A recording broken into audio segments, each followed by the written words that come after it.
You know how to love me. You know, you know how to make it right. Who is that? Y'all know who that is? The viewers ask questions. Oh, how you do that?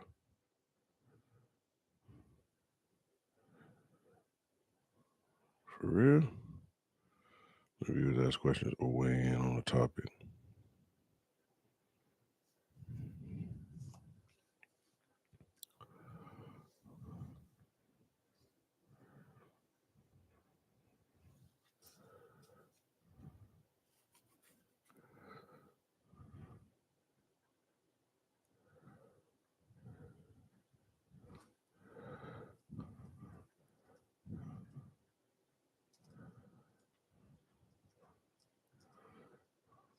Let's see. Maybe.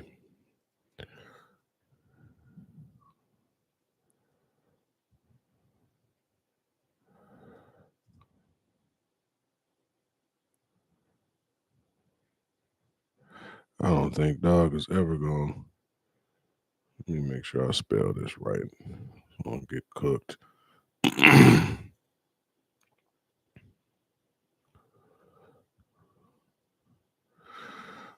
What's the deal?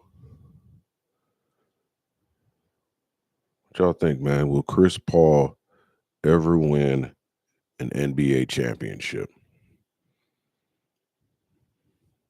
I don't think so.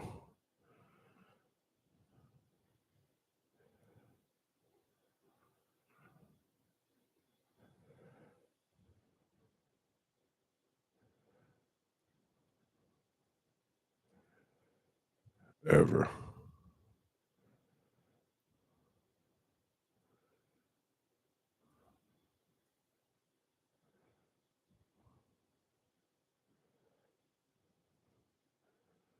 I don't think dog ever gonna win no championship.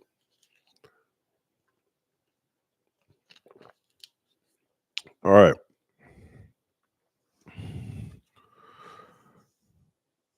How y'all feel, man? I'm about to get the games going here. Let's get the games going.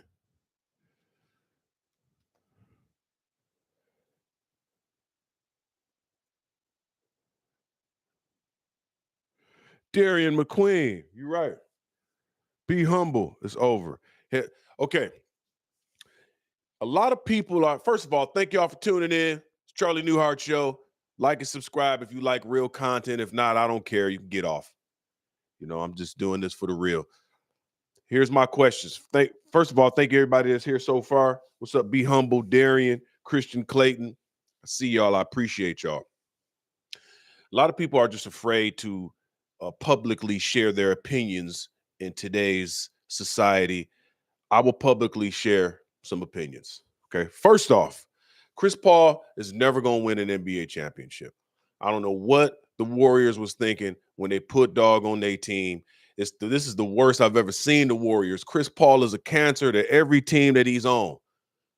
This the only way he was able to beat the Golden State Warriors is to join the team and make them the worst in the NBA. That's how he beat them. In his mind, he was like, see, I beat him.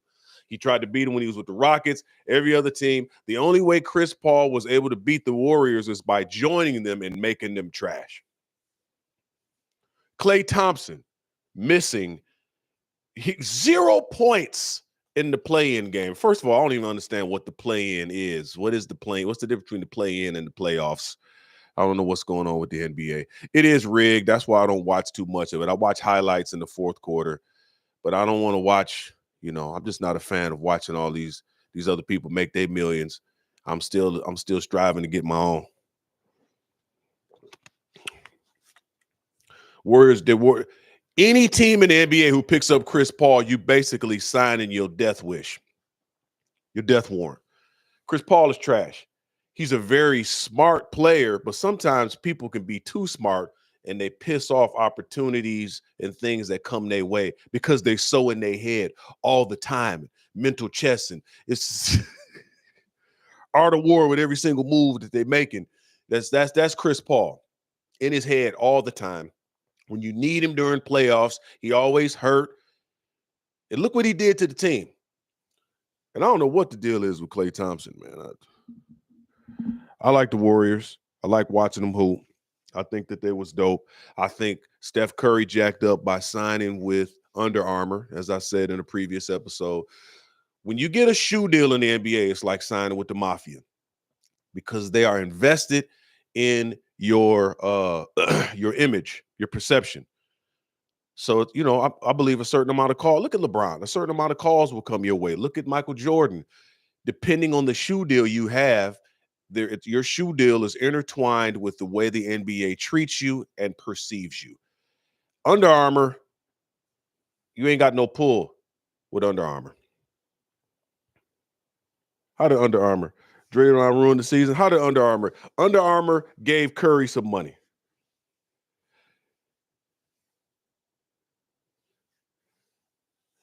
Evan, what's going on, man? Evan in the tub right now, listening to Sade, watching us on this episode. He got a bottle of wine next to him. He's celebrating. He just beat some video game, so he's celebrating to himself, drinking wine, listening to Sade. Curry did have ankle issues. I understand that, but what I'm saying is if you got your shoe deal in the NBA is like signing with it's like being with the mafia. They're gonna protect your image. They're gonna help you. Gonna get certain calls because it's like that shoe needs to sell. Under Armour don't have that type of pull. I don't think. But Chris Paul, here's my opinions. Chris Paul will never win an NBA championship. Never. It won't happen. James Harden will never win an NBA championship. Never. Anthony Davis will always be one of the softest people in the league. Always.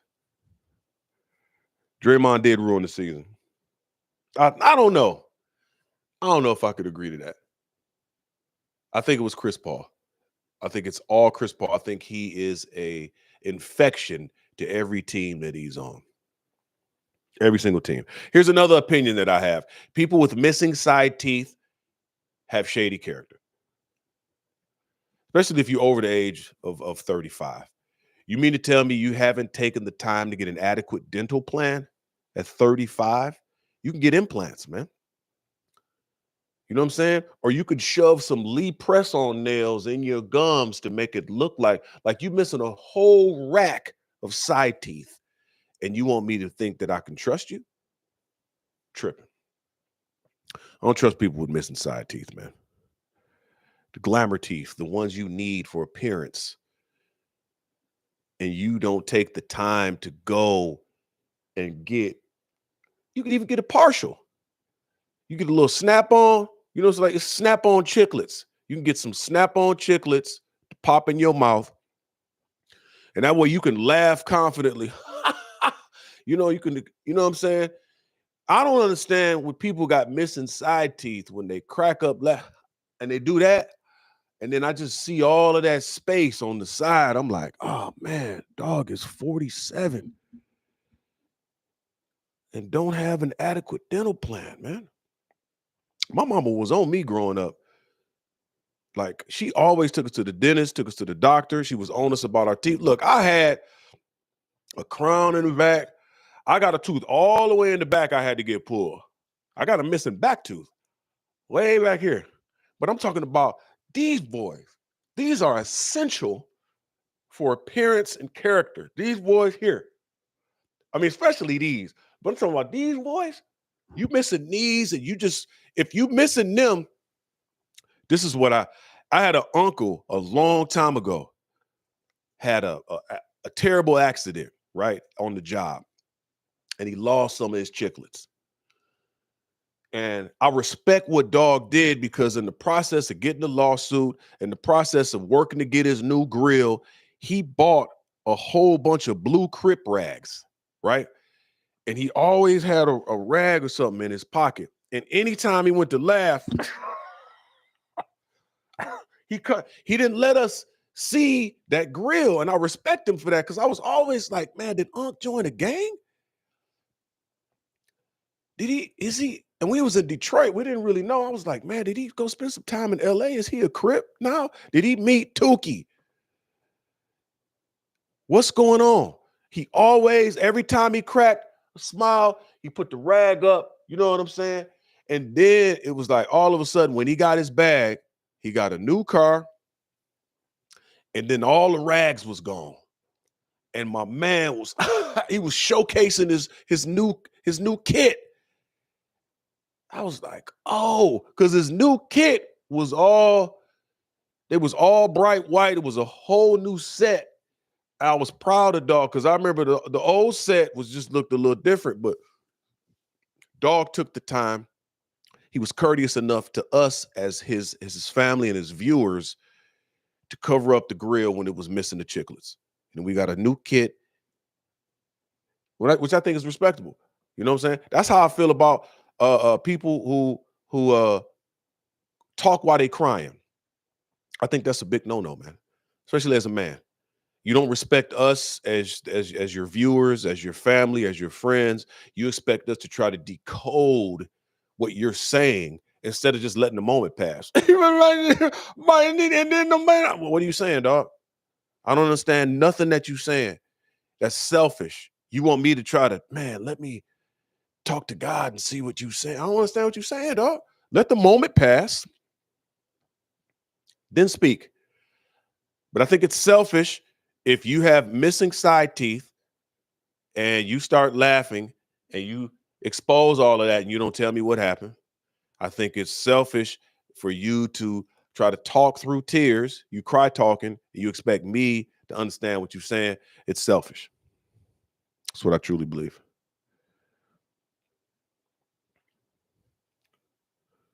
Yeah, I respect Unc. I respect Unc 100,000% for Evan just keeps wanting to let us know that he has a job. He said, just got off work 100 times in the chat. Evan, we are proud of you for having a gig. Good work. Just got off work, y'all. Just got off work. Hey, just got off work. You got a job. Do you have a dental plan, Evan? Do you have side teeth? Because if you don't have no side teeth, me and you got a problem. Evan, we got you. You finished work. We understand. You're a productive citizen. Do you have a dental plan? If I meet you, Evan, and you missing side teeth, I'm going to just stop talking to you mid-sentence and just walk away and start talking to somebody else. Like, okay, I'm done. We had this discussion, man. Get you an adequate dental plan. Get your chiclets taken care of. No, but I'm proud of you, bro. Proud of you, man. Going to class, getting it done. What y'all think about the shirt, man? Yeah. Crazy but capable. That's the brand. That was the sold out show I just did in Detroit. There's more coming soon. You can get this shirt on the website, iamcharlienewhart.com. You got the dental plan? Dental plan? My man. Good work.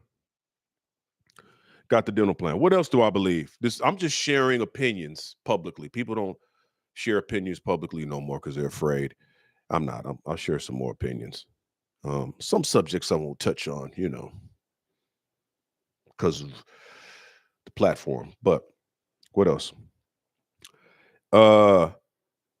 If you are a product of an illegitimate relationship and you have not healed from that, let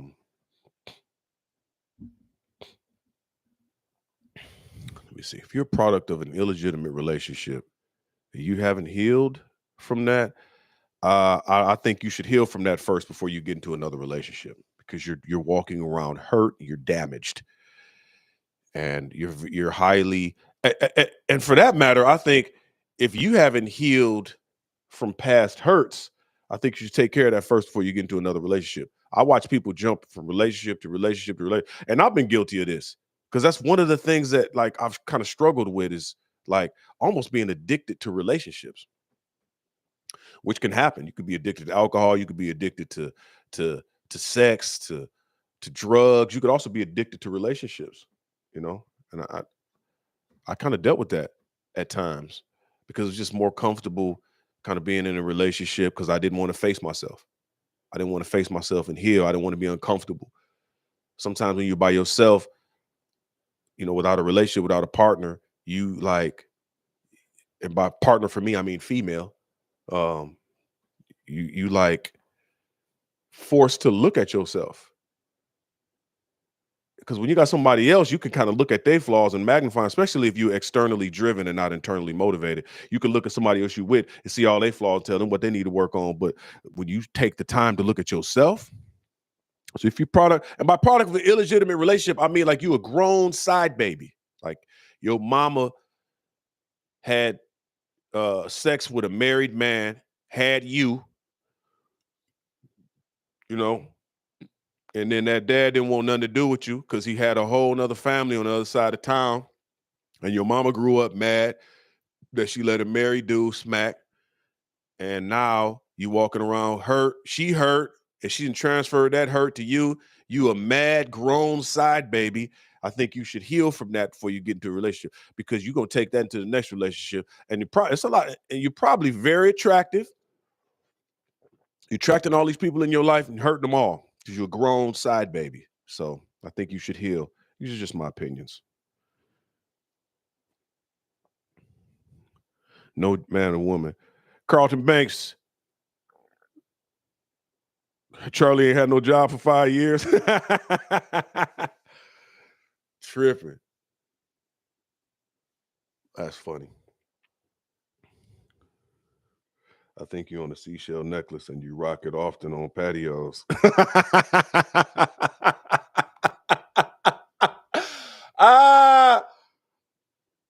Archie, that's funny, dog. That is funny. You own a seashell necklace and you rock it on patios? I'm crying, bro. That's somebody that's always got some type of advice about health and nature. See, what you should do is be drinking apple cider vinegar, man, because that's what's going to help you cut pounds. You know what I'm saying? And I intermittent fast. I drink apple cider vinegar. I also bathe in apple cider vinegar. You know what I'm saying? Ben Frank, what up, though? Dude be a health nut. Charlie wears waist beads in the shower. Whatever, man. Carlos Rosado is what's going on with him right now? He the type of dude in the gym with gray sweats on, in the mirror at all times, trying to showcase himself, but he got a green bean stain on his gray sweats because he in there. He about 250, 5'2", 250. Can't seem to shed them pounds, but also on all of his clothes is some type of food stain. East PA, what's going on? B. Johnson sharing some opinions. We talked about this earlier. Chris Paul will never win an NBA championship. People with missing side teeth are of shady character. Aaron Hogan. Is that the Aaron Hogan from Ford Motor Company, dog? I can't see your pic, man. You too dark skinned with that black background. It just, all I see is glasses and teeth. Charlie's beard looks like he treats it. I can't see your profile pic, man. I see glasses and black lips. What's going on, Hogan? Hogan, you understand this because you bought new teeth. I remember when you got a whole new kit of teeth. So I talked earlier about how people with missing side teeth are of shady character. Do you believe that? Especially people over the age of 35. If you're over the age of 35 and you missing side teeth, I don't trust you. I don't trust you at all. Because I feel like if you can't take care of your chiclets, then it's a problem. I remember when my man's Hogan showed up. I had so much respect for my man's. He showed up one day with all new teeth. Them boys was icy. I said, my man's, this is what people should be on. I want some new teeth at the bottom. Look, my bottom teeth is a little reckless. I need like some braces on my bottoms is kind of icy.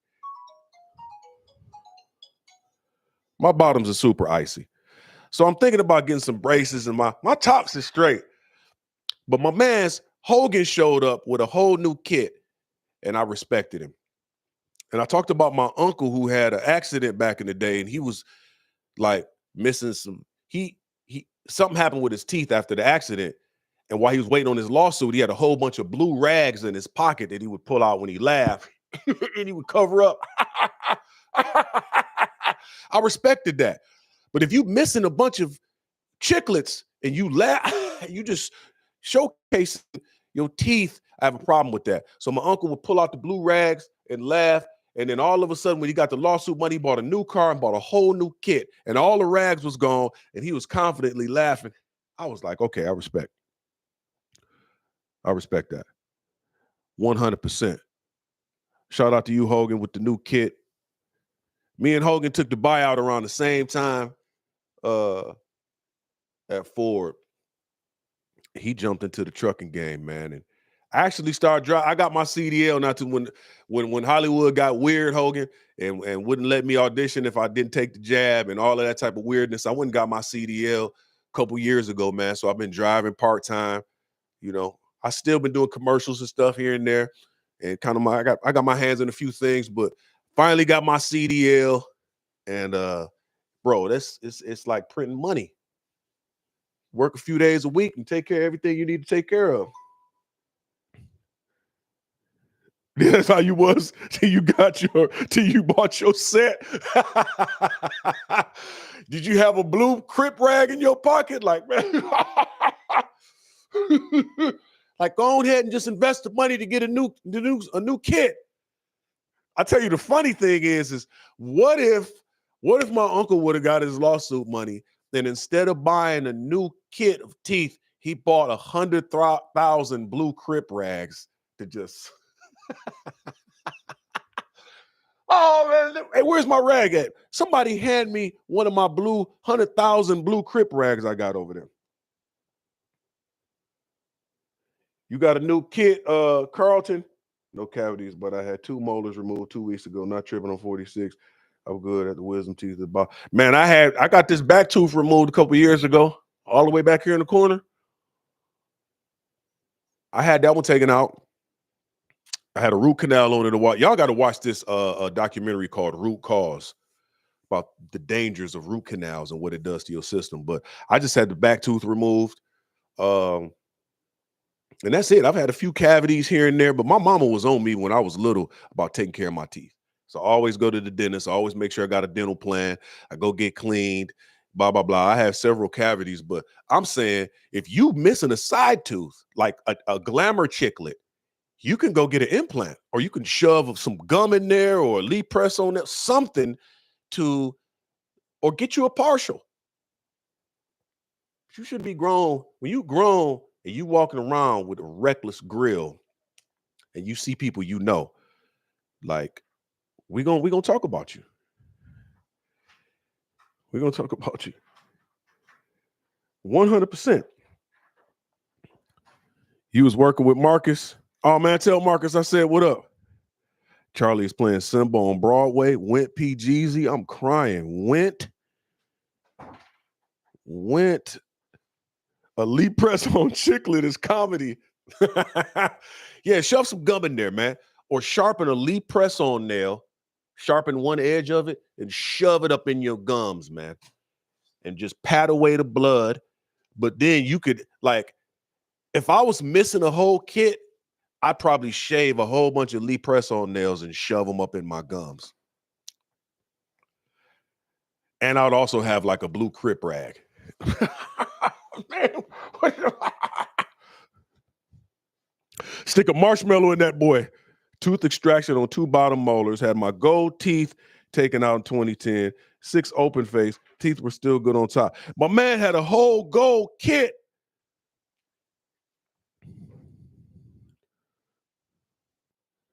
Man, I'm crying. So those are just some of my opinions, you know. I also feel like, here's another opinion.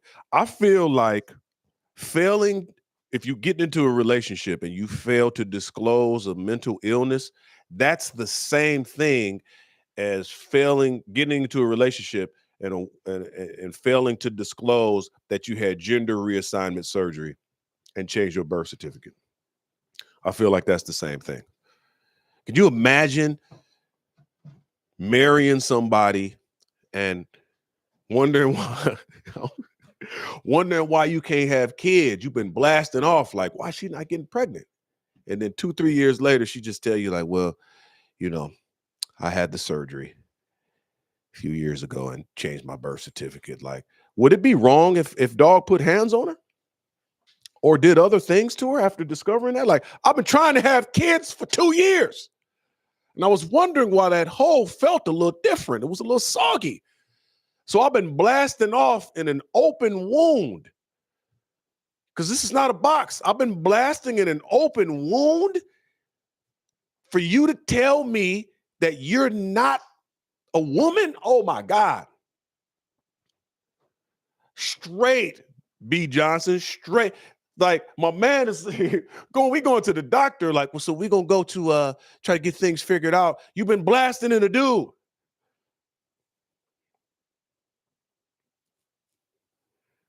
Crying. I feel like that's the same thing. If you fail to disclose a mental illness that requires medication, it's the same thing as when someone gets gender reassigning surgery and change their birth certificate and fail to tell the person. It's the same thing. You got to be willing to disclose that information. This is another thing that I feel. This is another opinion. If you stop drinking alcohol and you start smoking weed as a compensation for that, can you really say that you're living a sober life? I mean, rest in peace to my granddad. He drank for years. And the year I was born in 1977, he went to the doctor. They basically told him, like, if you keep drinking, you know, XYZ is gonna happen to you. And he stopped, but he started smoking weed. And I ain't judging him. I ain't mad at him. You know what I'm saying? He loved my granddad. But I see that's kind of a trend with people. You could say, I don't think you should be able to use the word sober if you stop drinking, but you start smoking. I think you can say, I haven't had a drink in X amount of times, but I don't think you should use the word sober if you still smoking weed, because you still high. You ain't sober. You just switch one high for another. You just switch one. Well, weed's from the earth. I don't agree. I don't agree with that. I ain't judging nobody. Do what you want. Smoke what you want. Drink what you want. I just think your terms should be different. You can't say you sober if you smoking weed and you don't drink no more. You just say you don't drink no more. 77 is high centennial year. My homie was an alcoholic, then started gambling and smoking after rehab. You know what I'm saying? You just switch. You know, when you have because I have an addictive personality. That's why I got certain things in place for myself. I don't have a smartphone. You know what I'm saying? I got a flip phone. I can't handle a smartphone because I'll be looking at everything under the sun. I'll probably be looking at porn, and my kids know. They saw me destroy a smartphone in front of them one time, and I was like, I got to do this because I can't control myself. I'm looking at booties. I'm looking at funny videos all day. I'm distracted. I ain't connecting with my people around me. So the Bible says when your eye offends you, cut it out. That don't mean cut out your eye. That means if there's something that you can't handle, you got to just.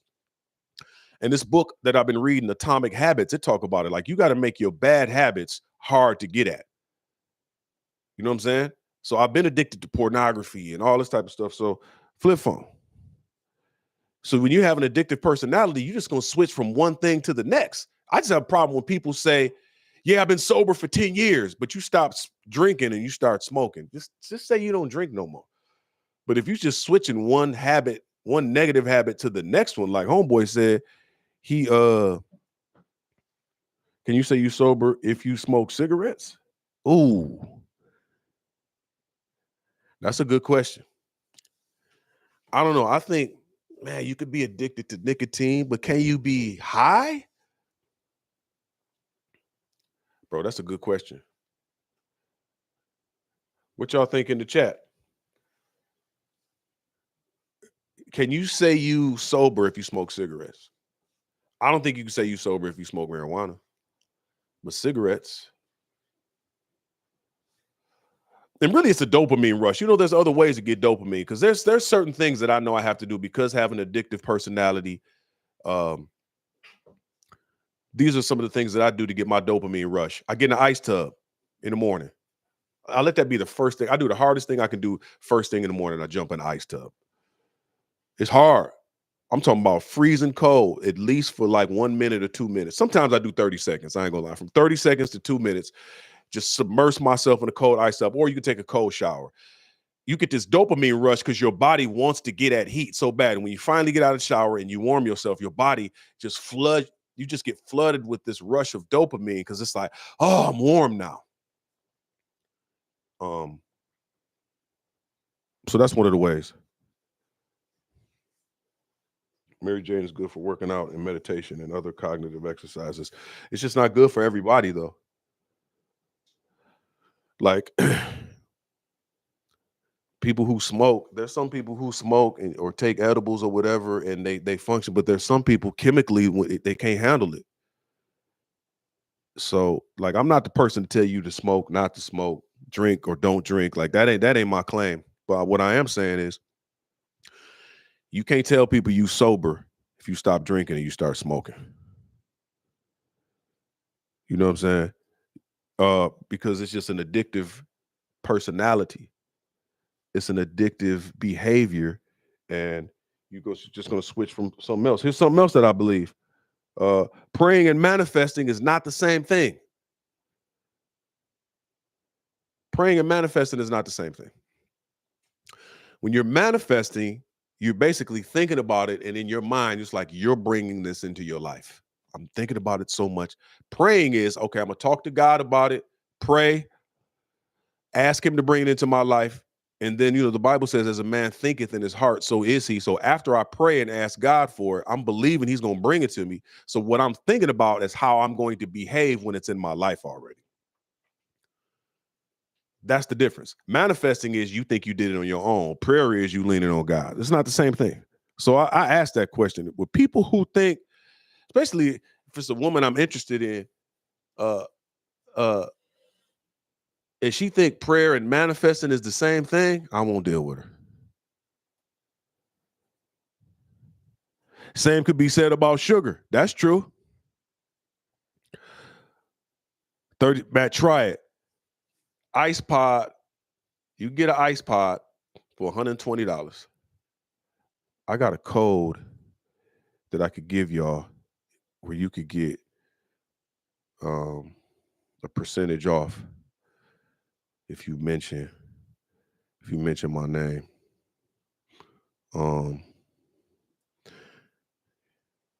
Man, the benefits is cold. So cold. No pun intended. Benefits of an ice bath are so cold. Man, what the hell is this at?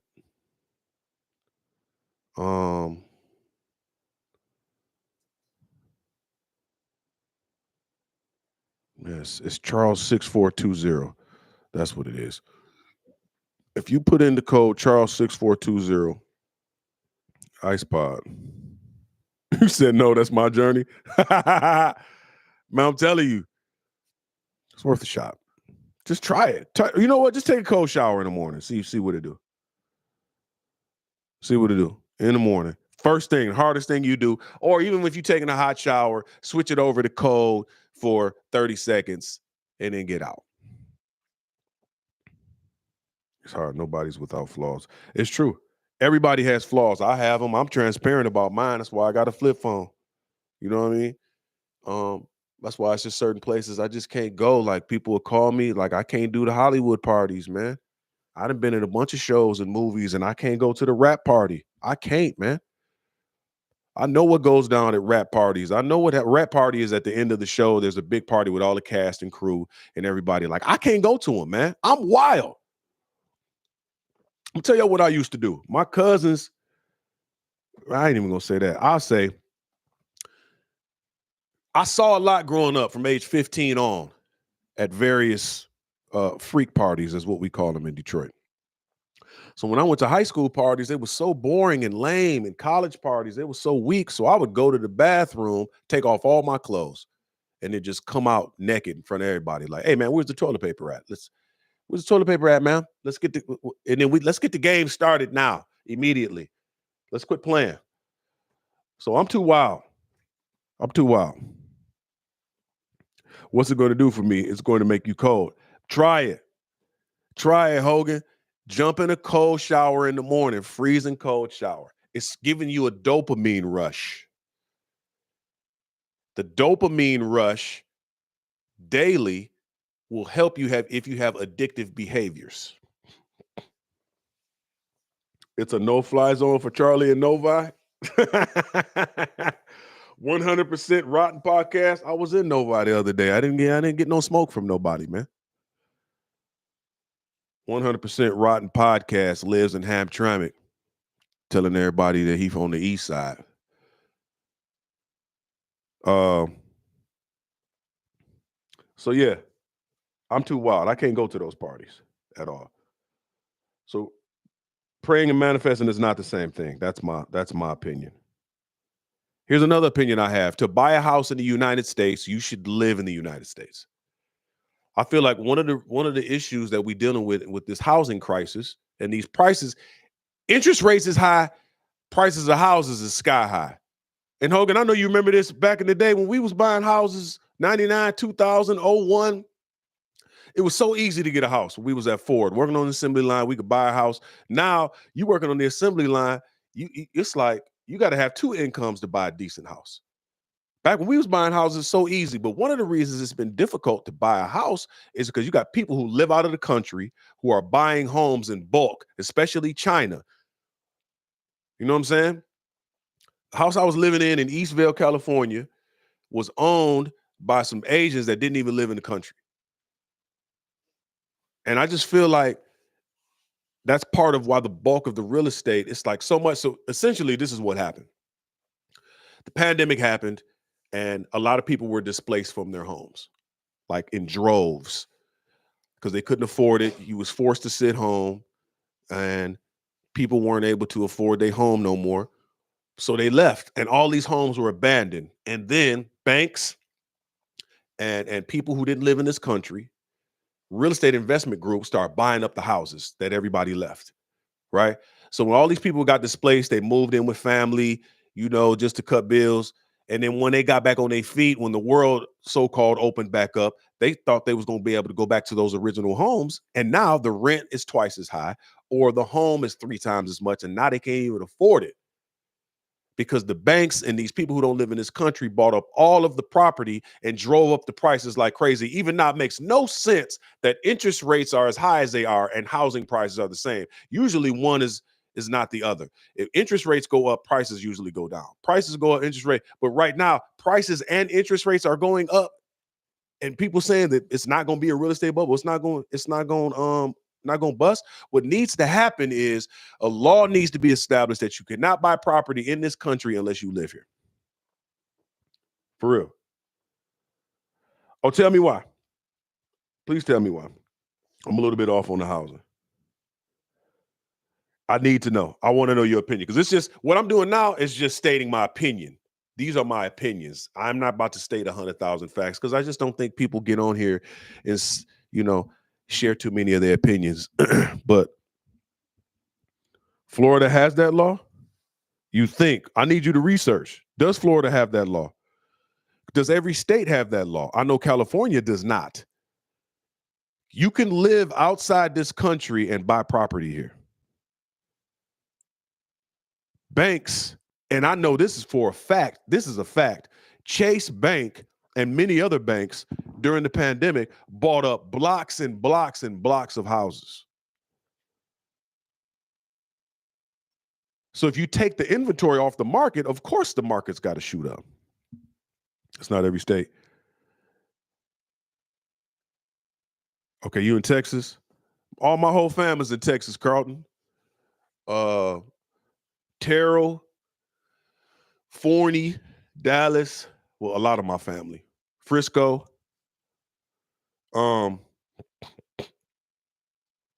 You got your first house in 98, 99 for 24,000, sold in 2018 for more than 67,000, still holding that. Smart.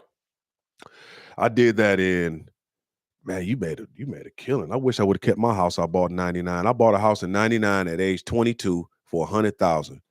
It was at Joy Road in Wyoming, where the old McKenzie was, behind the Dairy Queen. I wish I would have just held it. Wish I would have held it. And then, but when the market resurfaced back, like went back down in 09, 2010, I bought a house in Canton for 68,000. Then we sold it for like 90 some thousand, then moved across the street, bought a house for 130, sold it for like 170. I just kept doing that. But I wish I would have held on to like 2 of them houses, man. I just kept buying and flipping houses, but it was easy to get a house. Now,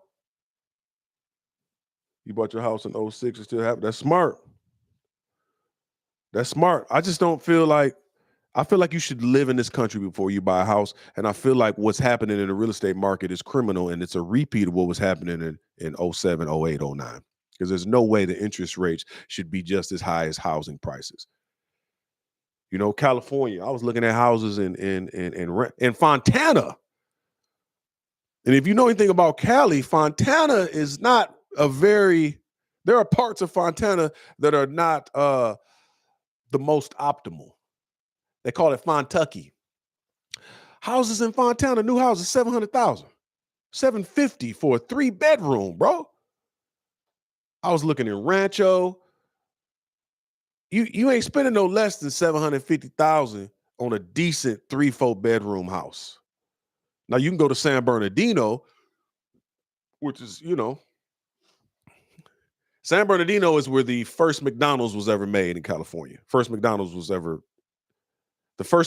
was in San Bernardino, right? And it's like I was there the other day. It's like a museum now that was bought by the guy who owned Pollo Loco or El Polos or whatever it was. But that area is, San Bernardino kind of remind me of Inkster.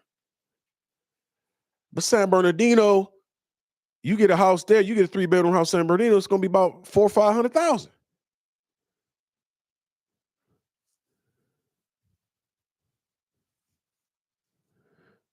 Yeah, that's the Inland Empire, right? Yeah, for sure. Inland Empire, even Ontario, California. Like Inland Empire is Corona, Eastvale, Rancho Cucamonga,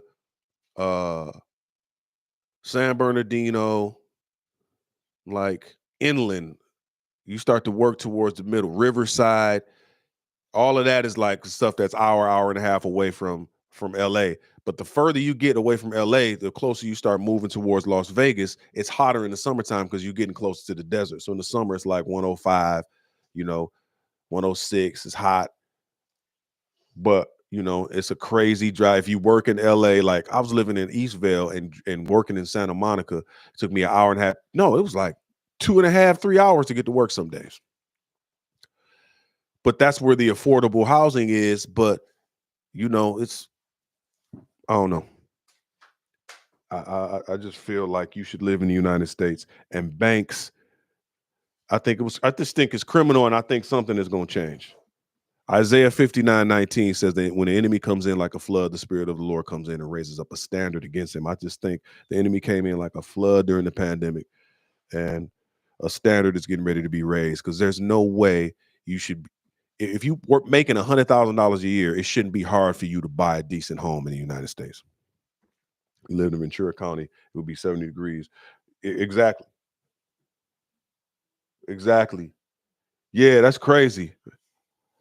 Ventura County. I spent a little time in Simi Valley. Simi Valley was cool.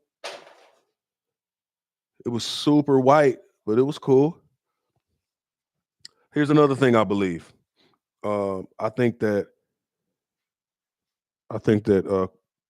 card reading and palm reading is witchcraft. I think it's witchcraft.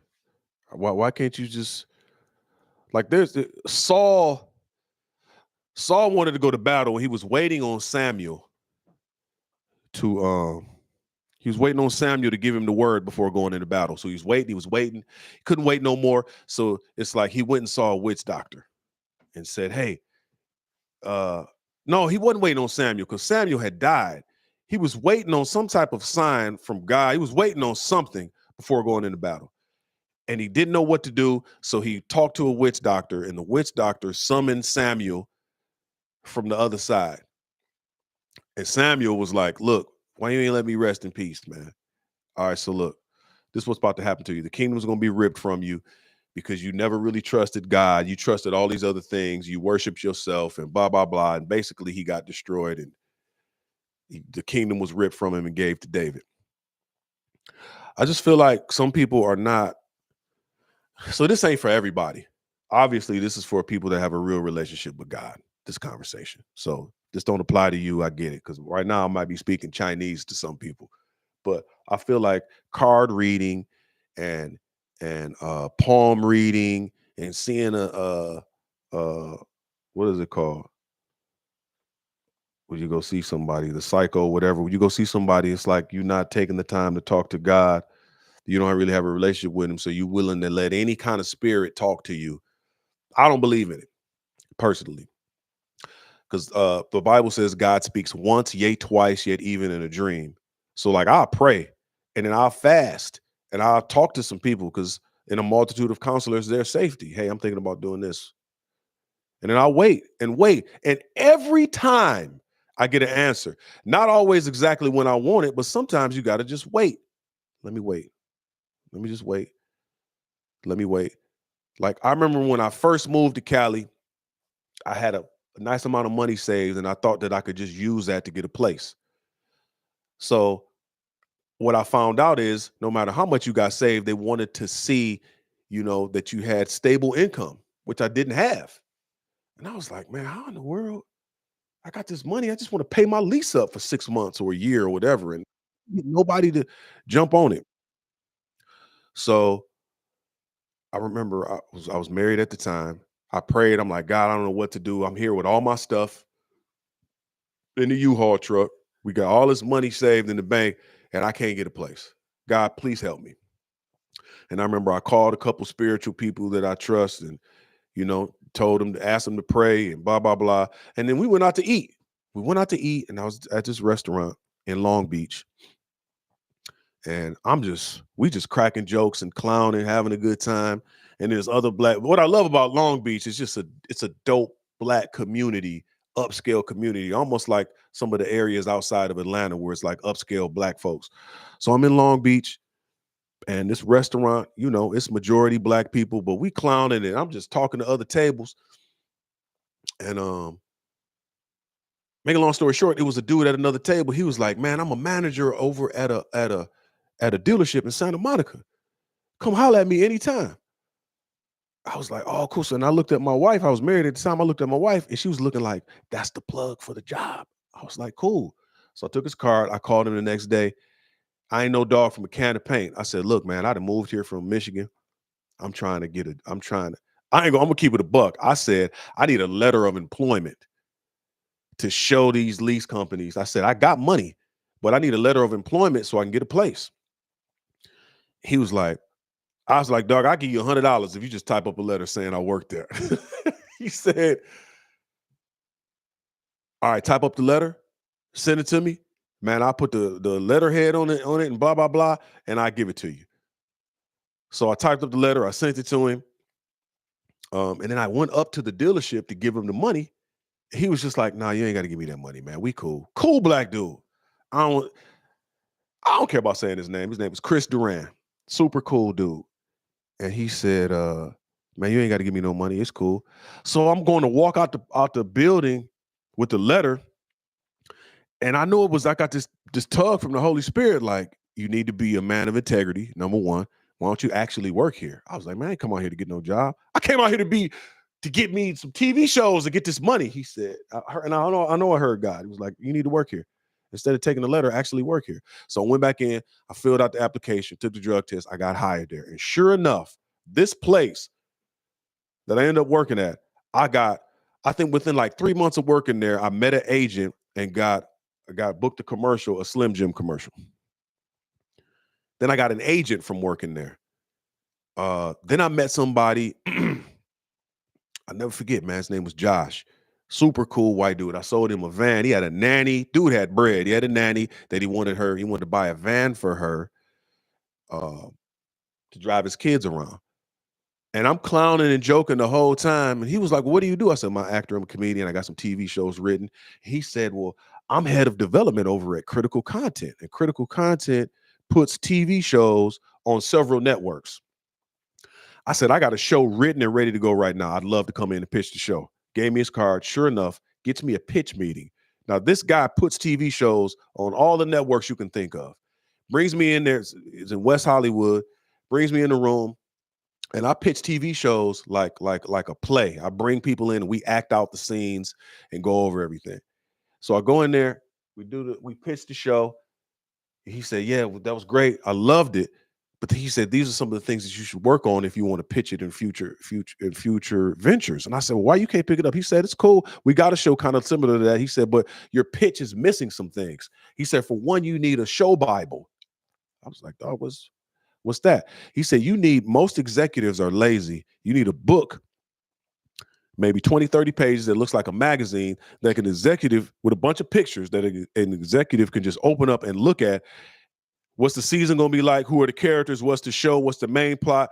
Like almost a Reader's Digest version of all that long stuff you just did. And he sent me an outline of how to do a show Bible. And all the TV shows that I've written now I have a show Bible. And that came like every piece is connected to another piece. When initially all I did, and I also booked a role on the TV show Star Trek.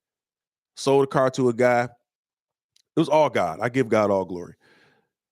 But initially, I just went in there for a letter so I could get a place.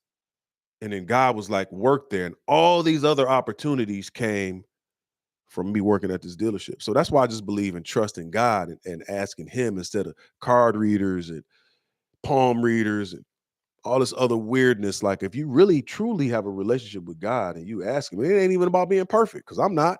I'm a dirtbag sometimes. I'm working on it. But that don't mean you can't hear from God. And all those opportunities that came from that dealership. And then when the season was up, which was the pandemic, March 2020, when everything was shut down, didn't work there no more after that. You know what I'm saying? But that's what up, Trey Tucker?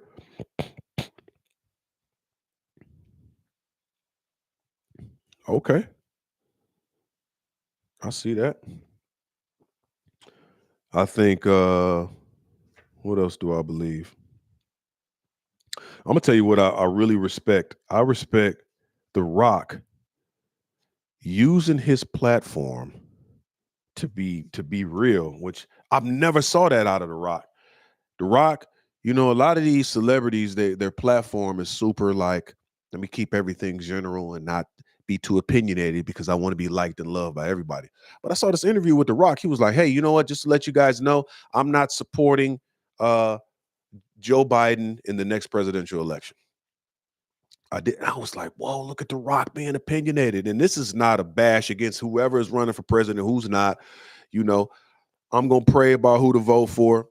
I mean, I didn't vote for Dog, but for him to use his platform to actually state an opinion, I was like, okay, I respect that. I'm glad he got a real opinion. I definitely wouldn't vote for Dog, but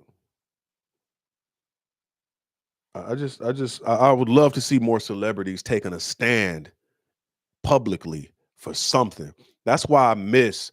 Well, I can't even say I miss because this was before my era. That's why I like when I watch videos about Muhammad Ali, Jim Brown, these dudes who had platforms, James Brown, these dudes who had platforms and used them for the good of their community, for the good of humanity, for mankind. Like, speak up, bro. We need y'all, man.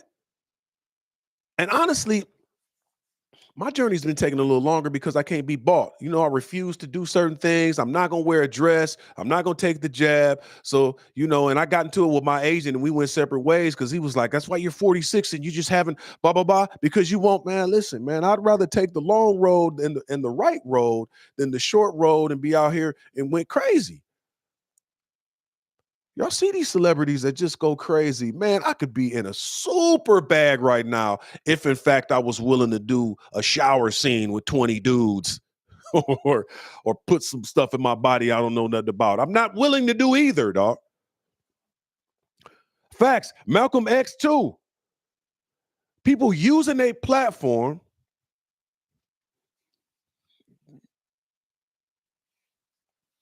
Yeah, the jab is over, but in Hollywood, they still won't allow you on some sets unless you have proof of taking that. Trust me. It's even asked like I've been interviewing with new agencies now. That's one of the first questions. So just to know, you can answer or not answer, but have you been, man, well, I thought that was over with. Yeah, well, and that's what I told the lady. I said I thought that was over with. Yeah, well, most production companies still require you to have it to be on set just to be safe. I was like, dog, what? No, I don't have it. We're gonna pass on you for this time right now, Charlie. Just circle back with us within like 3 to 6 months, and we'll kind of see where we're at. Okay? What? It's depending on how you look, man. I don't know because they think that I got green eyes that I should be in a dress, but or doing something fruity. The last audition I had was for some show. Last audition I was offered, I didn't take it. Was for some show. I don't even want to say the name of the show, but it was a gay musician who was missing his boyfriend who was on vacation. So he decided to have a night out on the town of trying to find other guys. I was like, I'm not available for that, man. I'm not doing no show where I'm on the hunt looking for another dude. I'm all set. Man, it ain't even about the mask. It ain't even about the mask on set. They just want it's almost just kind of like I think it's a control thing. Or they feel I can't tell you what it is, fam. I don't know what it is. Why would production companies still want you to have this jab? And they don't think it's over with. People are still getting sick. They feel like if you take it, you'll be protected. You don't really have a choice, and it's up to them. So I'm not mad at them. So now I'm just more so geared to doing my own thing, which we're close. Some great things popping up. Stay tuned. Yeah, it's not even mandatory. But did you see in New York where the sanitation workers who were released who refused to take it, they did a class action lawsuit against the state and they were rehired and paid back pay for the time that they didn't that they were forced to think about all the people who was forced to take it and then took it and then 6 months later it wasn't mandatory no more. And here's my thing. I'm not pushing for or against whatever you choose to do with your body is up to you. I had to get on chemotherapy for 8 months to stay alive. So I know what it's like to have, but it was like I was dying of cancer at age 16. So I had to take chemotherapy. So I'm not somebody sitting here telling you should don't, whatever it is. But what I am saying is I don't think you should be demonized for refusing to take it because it's your choice. Like, even though I was 16, I probably still had a choice of not taking chemotherapy. I would have had to live with the consequences of it. But even if I chose not to take it, I don't think the world should have demonized me for not taking chemotherapy. It would have been my choice. I just don't feel like we should be attacked for our choices or forced into certain choices with our body. Nobody forced me into taking chemo. I wanted to live. You know what I'm saying? So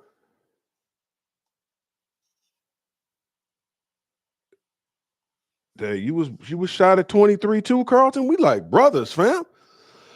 I got shot in 2003. But it's good to see Reno Molina. What's popping?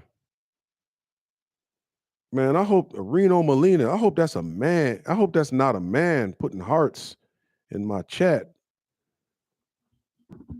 because that's yeah, I popped on early today, man. I'm just kind of experimenting with the times, see how it works. I don't know if it's going to be easier to do it in the day or in the evening, but once I find a formula that fits, I'm going to let y'all know, hey, every this day and this day and at these times, I'm definitely going to be on. So I'm just experimenting right now. Yeah, I do check my analytics. It's kind of weird sometimes, man. Yup, it's kind of like I posted a short a week ago that did 23,000 in like 4 days. Then I posted a similar short at the same time and it did like 300 or live. So I'm still trying to figure it out.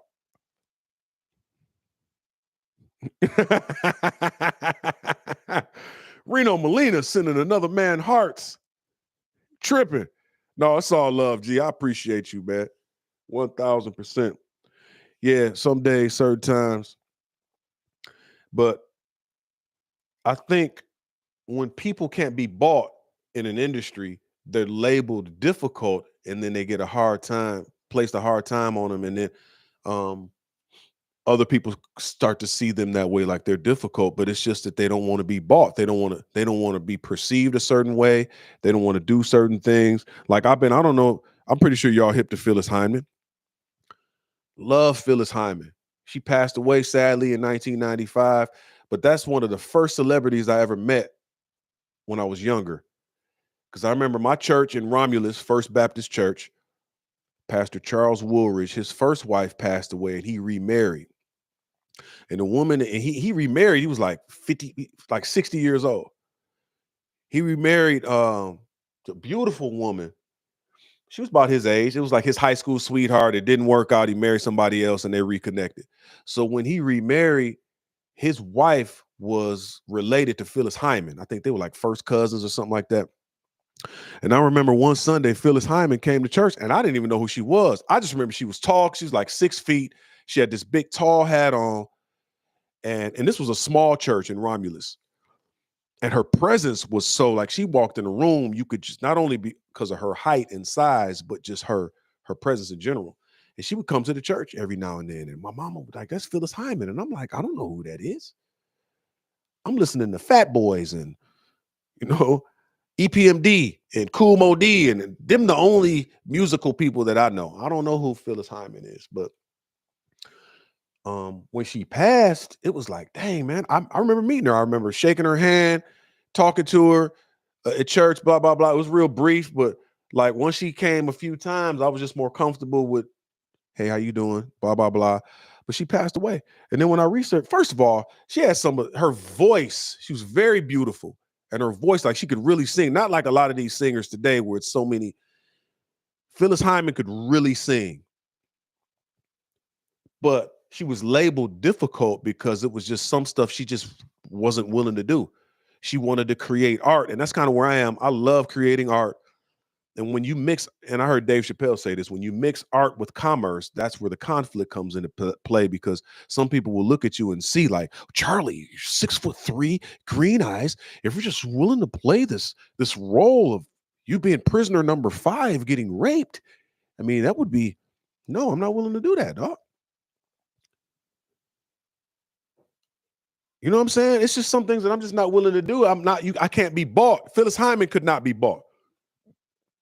She was labeled difficult. She had all these things going on. She also had some other issues going on, but you know, she basically probably she signed a bold contract and her first record label was bought out by Arista Records. And when Arista Records took over, Clive Owens was running Arista and he had this vision for her, like beautiful, 6 foot, great voice, beautiful face, nice lips. Okay, commercial star. But what he didn't do is just and I think it's about balance. Okay, let's give you some commercial hits, Phyllis, but let's also give you things that showcase who you are artistically. This is what I want from you, but here are the things that you could do. And I don't think it was a balance. He was just pushing her like he did Whitney Houston. Push, push, push, push, push. Commercial hits, like whitewashing these black artists. Let's put a full orchestra behind you. Okay? Let's get rid of the black singers. Let's get rid of that black bass man back there. And let's get you a full orchestra and let's get you singing in a long nightgown in front of everyone, and it's like, all right, you want that part of me for the money. That's cool. But also I want to do these barbecue chicken joints, dog. This is what I grew up with. This is what I want to do. And then I'm not even concerned about this being a #1 hit. I want to do this because it fills my soul. So that was Phyllis Hyman's battle in the industry.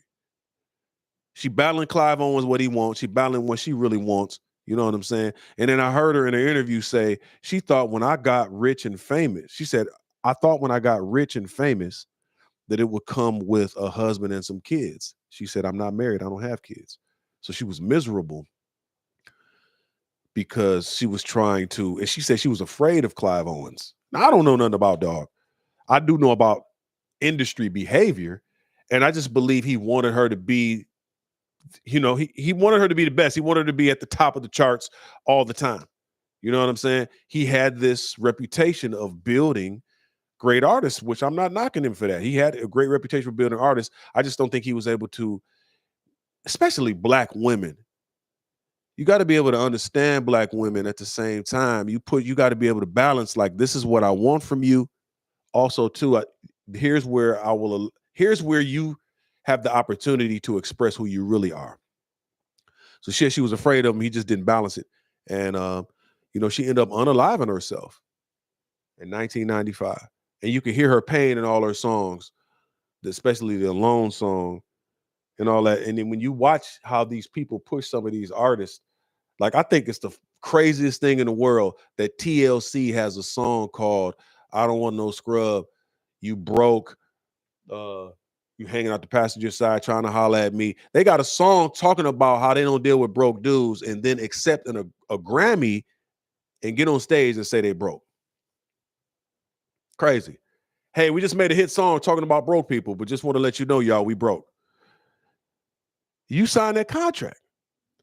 And there's so many artists that done signed bold contracts from some of these horrible, you know, there's record labels now, record executives who they great grandkids is going to be they're going to be able to eat off the music that black people have made. Because they done signed over their masters, they done signed over publishing, all their stuff is signed over. And that's really what a lot of these record executives, they're looking at you, this black artist, as somebody that's going to be able to feed their great grandchildren. This is a legacy. Their music is going to, if this artist passes away, and that's the truth about music, an artist passes away, their music can live on. Who's going to be able to earn? Who's earning off of Michael Jackson's catalog right now? Who's earning off of James Brown's catalog? Who's earning off of Phyllis Hyman's catalog right now? She gone. So when that music executive is looking at you, you're going to pass away. Something going to happen. You might OD, who knows? But my great grandchildren is going to be able to earn off of you. So let me structure this contract. So that's why I like Ice Cube's stand. But before in NWA story, before I sign this, let me have my people look at this, man. Jerry Heller. Let my people. No, just sign it now. It's $5,000 up. I don't know what the numbers was. I'm guessing. Give you $5,000 in a Cadillac. You flash that in front of somebody that's from the hood and they broke, of course they're going to sign it. And then 2-3 years later, they'd have made all this money. Now they opening up the books and found out you ain't getting half of what you should be getting. And you try to fight. And what does that record executive do? Show you that contract you signed 3 years ago. Well, you signed here. I don't know. I mean, you signed it. You know what I'm saying? Take your time. I don't sign nothing, man. I'll be a problem on set sometimes. I did a Pepsi commercial. A Super Bowl Pepsi commercial with Barry Sanders, right? And a group of other people years ago. They sent us the contract. Now, the way it works with Screen Actors Guild projects, SAG projects, is the night before, sometimes before, they'll send you how much you're going to get paid, what the contract is going to look like. So I looked at it, and I've read the whole SAG manual. If I wear my own clothes, you're supposed to pay me. If there's smoke on set, you're supposed to pay me. Little things like that. It's not about me being difficult, but why would I want to be cheated out of my money? If you take me away from my home and my children, I want all the money. So I'm on set. I'm looking at the contract, you know, which was different from the contract the night before. And nowhere in there does it say about them paying me for my clothes, smoke on set. And basically, it was like $300 short of what the contract I had the night before. So I just questioned them. I said, before I sign this, are you going to pay me for me wearing my own clothes? Because they already asked me to wear my own shirt. Is there going to be smoke on set? And why is it $300 less than it was last night? Well, you got to talk to your agent. No, I don't. You got to talk to my agent. I'm not signing this. And then all the other actors on set too. That's right, Charlie. I'm not signing it either. Like, yeah, you already signed it, Bill. I'm not trying to be difficult, but I just want all my money. It's $300 less than the contract you sent last night. It don't say nothing in here about paying me for my clothes or smoke on set. And just everything got shut down for like an hour because me and a few other actors didn't sign it. And they called my agent. My agent called me. I told him what happened. And she said, actually, you're right. And they changed the contracts and they brought the right contracts back with the $300 back on there and paying us for our clothes. So I feel like at the last minute, they was just trying to shave a couple dollars because people want to be famous so bad. They want to be on TV so bad that they'll just do it. I just want to get it over. I just want to be on TV. And you telling all these people you're on TV and you ain't got no money. You know how many broke celebrities I know? People that just sign it, don't know the contract. No, I read it. I'm not signing that, man. And they changed it, and I got everybody on set the $300 they were supposed to get. On top of, if you wear your own clothes, you're gonna get money. And then those people are labeled difficult. Why? Because I'm just fighting for my money. I'm fighting for my kids, man. Y'all decided y'all was gonna shortchange the whole production. Try to short everybody on the production for an additional few $100s per person. Come on, man. Give me my money, dog. But everybody's not that strong or diligent on set. They just let themselves get run over. And I think there are times too where I've compromised myself. I ain't never did nothing gay or nothing, but I compromised myself early on for what I believe to be a greater good. You know, sometimes you're willing to take a loss because you don't understand or you don't know, or you know, you just kind of going along, or you think a certain thing is going to happen, or you know, so I've there's been times in life where I've like just like, dang, I wish I would have said, I wish I wouldn't have did that. Again, nothing fruity or nothing, but like, dang, man, I didn't have to do that. I could have did this. But Phyllis Hyman, I just think it was a lot for her, but she also took some of Clive Davis's advice. She got that song, You Know How to Love Me. You know how to love me. You know how to make it right. You know how to love me. So she listened. That was like her first big hit. When Clive Davis came in from Arista Records and changed it, like, look, man, let's work on this image. Let's put this band behind you, blah, blah, blah. But again, he didn't tap into what she really wanted to do. It was like, let me push you more. Let me push you more. I think she sold 400,000 copies of that album. That was one of her biggest albums. And so she started to rebel against Clive a little bit, and then because she wanted to showcase her true artistic abilities. So there was a Broadway musical called Sophisticated Ladies that came out in like 1981, where she was going to act and sing. He didn't want her to do it. She did it anyhow. And it ran for 22 months, which is impressive for Broadway. A show will keep running on Broadway if it's successful.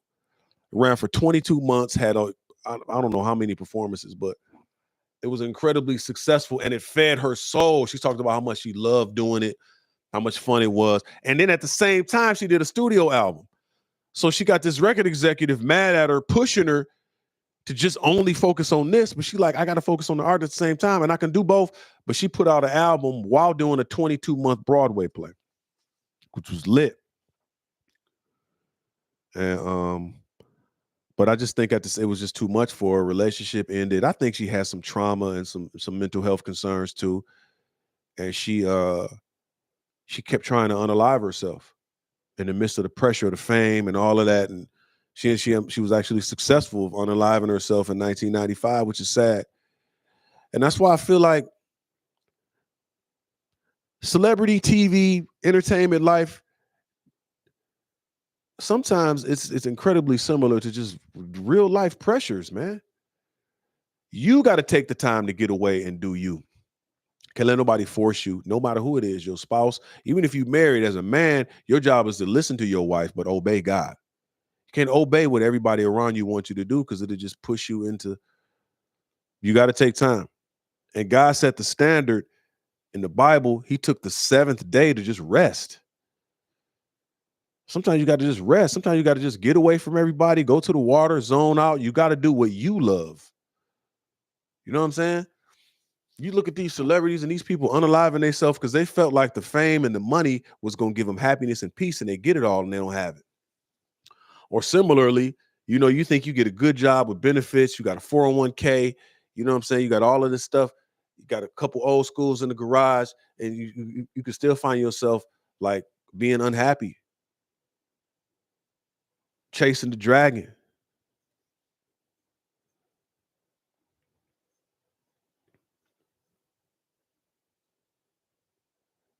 I was trying to They was trying to Jerry Heller you the Cuban '89 for real.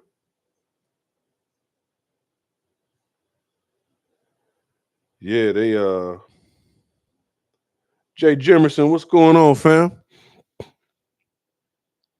She passed when I was 17, going on 18. I'll never forget that BET was the first to post that via Tavis Smiley. Yeah, it's true, man. I was the same age, man. 95. I was 17, going on 18. And man, I think that was the first like celebrity unaliving that affected me. Cause it's like I ain't gonna I didn't know her. I had met her, shook her hand, but like, dang, why was she with all of them number one hits, musical hits, fame, money? Like, why would she take her own life, man? She just probably had pressures that we didn't even understand. You know what I'm saying? She probably had stuff going on that we don't know. She was sad. She would talk about it in her music. I'm so alone. I'm so this. I'm so that. But you never know what somebody's going through. You just got to pray for them. You know what I'm saying? I uh I think I just don't like the narrative sometimes that's pushed in society. I really don't. Like right now, I saw something the other day that said Caitlin Clark and Taylor Swift are two women who are breaking boundaries. What? What boundary? What? Or are they just being boosted up? I don't know, man. I'm going to show y'all these books. I know two women, and this is what I say about balance. Okay, let's just say they are two women who are breaking boundaries. Okay, because I don't believe in the narrative of division that's being pushed in society and in culture now. So if we say these two women are pushing boundaries, we also have to say these two women are pushing boundaries. I don't know if y'all ever heard of these books or these authors. You probably haven't. These are two black women who are also pushing boundaries. So let's just keep it equal. Isabel Wilkerson. This book is called Caste, The Origin of Our Discontents. This is an amazing book. And this other book is called Madness by Atonia Hilton. It's about race and insanity in a Jim Crow asylum. These two women are breaking boundaries, in my humble opinion. Let me get the book right. These two books. If you're looking for a couple books to read, right here, this book, Caste, man, I'm not finished with this book yet, but it just talks about how, like, I don't know if y'all know who Dalits are. Look up the Dalits in India. The Dalits are like the black people of India, even though they're the same color as the other Indians.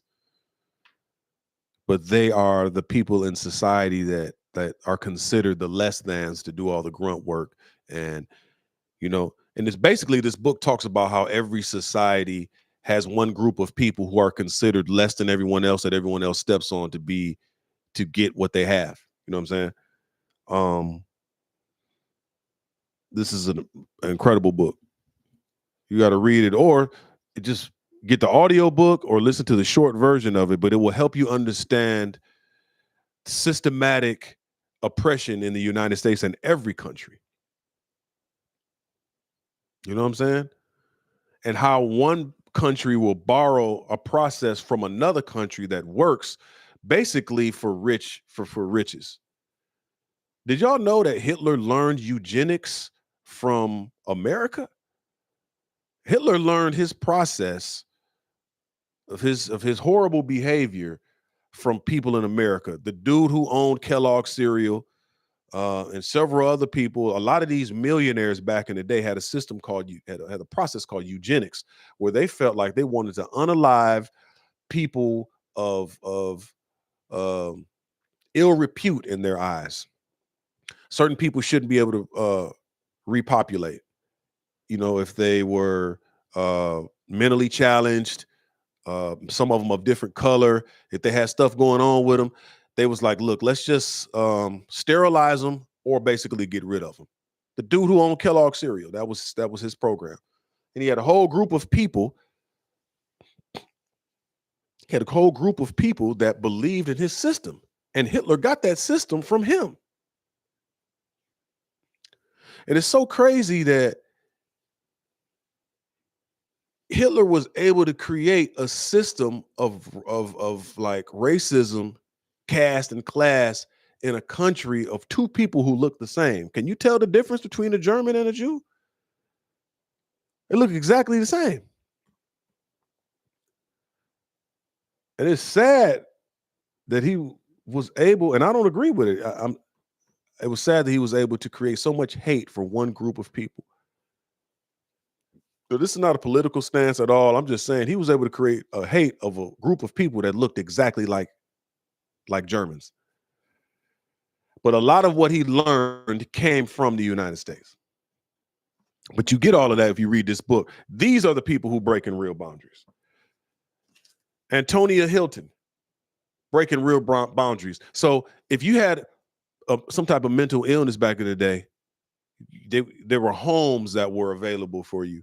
But what they did in these homes in the rural South is they would run tests on these black people, sometimes killing them.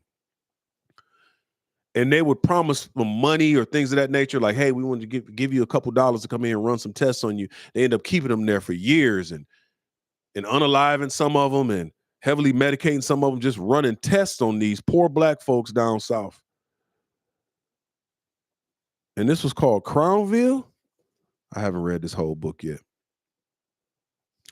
These are the people that's breaking boundaries, because then you'll understand the mental health system to this day. It's just, I think it's criminal in the United States now, because a lot of these, when you read these books, you'll understand some of the things we're dealing with today, because I don't like that the mental health system has the ability to state what's criminal and what's actually mental health, like society in general. Because in the 80s, when black people was addicted to crack, it was called criminal. You're criminal if you're addicted to crack. Just say no. They didn't label it as a mental health concern. Just say no. If you smoke crack, you're going to prison. If you have crack babies, you're going to prison. Why wasn't it looked at as a mental health issue when it was black? But now, 30, 40 years later, when you have white people addicted to opiums, opioids, fentanyl, and they're being unalived in large numbers, now it's a mental health crisis. Oh, it's sad. It's mental health. Like, I don't think it's fair that they have the ability to say what's criminal and what's not. Why wasn't it a mental health concern for us? You know what I'm saying? But you'll get a lot of that understanding of that when you read books like this and some of the systems that just need change. I like Isabel Wilkerson's analogy of the things that we deal with in the United States. She said, you got to look at it like we've inherited it. When someone gives you an old house, a house that's 60, 70 years old, it's donated to you from the family. It was your great grandmother's house or something. You get the old house. That old house is going to need some work. Roof is leaking, basement leaking, furnace don't work. It needs all of this work. That's how America is. It's this old house that we've inherited that has all of this work and all of this history and stuff that we don't know about or we don't read about. But it's not for us to be divided. It's for us to start doing the repairs. And it's not look at it like, so sometimes white people get mad when some white people get mad when we bring up these issues of the past. It's like, this is an old house. I'm not mad at you personally, Bob. I'm telling you that we've inherited a home that needs work. The roof is leaking, basement leaking. There are systems in place that kept us from obtaining wealth for years. Redlining prevented us from buying property in neighborhoods. We were unable. Here's the thing. You got, in the 50s and 60s, Uncle Jojo then worked his tail to the bone on a farm, building a farm. And he made that farm make a whole bunch of money. And then when he's 40, 50, 60 years old, it's taken from him there for whatever reasons. You can look it up. Farms and farm homes were being taken by black people like that. Because all they had to do is say, you got some type of rare plant on your property. This is now government property. It was taken from them. So you got all these people who worked hard for so long and was unable to pass that wealth on to the next generation. So every generation, in a lot of Black communities, every generation is starting at zero because we weren't able to obtain generational wealth. We weren't able to buy the houses that we could pass on to our children and grandchildren. So that's some of the stuff that I'm talking about, roof leaking. That doesn't give Black people the right to be mad at every white person. What we're saying is there are systems in place, roof leaking, furnaces broken, in the mental health institution. That's why I'm going to school now to be a licensed therapist, because I'm like, man, there's cracks in the system. There's people out here, like, I wanted a Black therapist like 3 or 4 years ago, a Black male therapist, and had so much trouble finding one, dog. So if you want to talk about women who are breaking boundaries, let's also talk about Isabel Wilkerson and Antonio Hilton. And at the very least, you need to just get their audiobooks and just listen, because then you'll understand more about what's going on around you. Like, oh, you think you're dealing with racism, but really you're dealing with a system of caste and class. Oh, it's systematic. It'll stop you from just always pointing at white people like, all white people hate Black people. It's all their fault. We dealing with system issues, not people. A person can have a belief, but if we really want to fix this house that we've inherited, first of all, we got to start having the discussions, real discussions like we having now, and also giving each other the information so we know what we're dealing with and we're not walking in the room ignorant. And one of the ways you get the information that you need to have an informed conversation and choice is you start reading or listening to audiobooks and understanding your history, and also just praying and like researching on what kind of changes that you can make in your given field, because there's 7 mountains. There are 7 mountains of influence.